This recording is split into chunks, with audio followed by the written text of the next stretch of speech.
বন্ধুরা দেখেন, মানুষ তো সব ঘরেই জন্ম নেয়, কিন্তু মানুষের ভিতরে মানবতা নিয়ে কয়জন মানুষের মনে জন্ম নিতে পারে? খুব কম মানুষের মনে।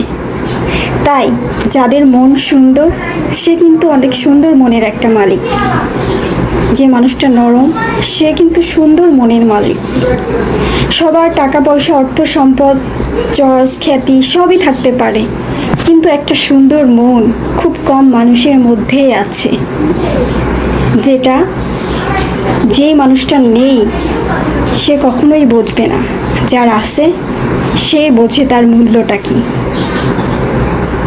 তো বুঝতেই পারতেছেন, আমরা সবার সাথে মিলেমিশে চলি, অন্যের সাথে কোনো ঝগড়া বিপদ দ্বন্দ্বে না জড়াই, নরম মনের মানুষগুলোকে বারবার না ঠকাই, তার সাথে সে কীভাবে চলতেছে তার কাছে ভালো কিছু শেখার চেষ্টা করি, প্রয়োজন পড়লে তার কাছে শিখি।